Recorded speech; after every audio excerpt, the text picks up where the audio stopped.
Assalomu alaykum. Ustama Sharipov kanali obunachilari, hurmatli aziz yurtdoshlar, podpисчиклар, Xudo xolasa yana yurt dualaringizni Aeroportskidagi obyektimizni ham qozon o'jaklarimizdan bitirdik.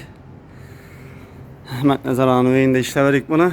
Xudo xolasa yana dimoqotlarni ham o'rib, üstüne kazirokni kelib qo'yib ketadilar, xudo xolasa. Qazonlarni hozir qo'yib bo'lmaydi. Nechun desangiz, bu kazirokni qo'yish kerak. Shuning uchun qazonlarni qo'yib bo'lmaydi.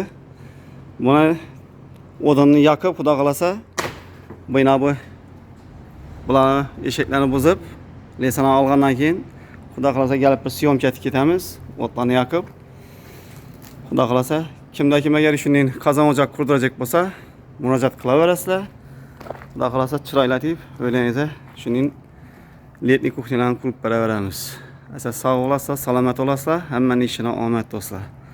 Videomizni like bosib qo'yishdan chiqmasin, kanalimizga obuna bo'lib qo'yinglar. Sog' bo'linglar, salomat bo'linglar. Keyingi ishimiz xudo xolasa Xazaristonda boshlanadi. Bizani kuzatishda davom etinglar.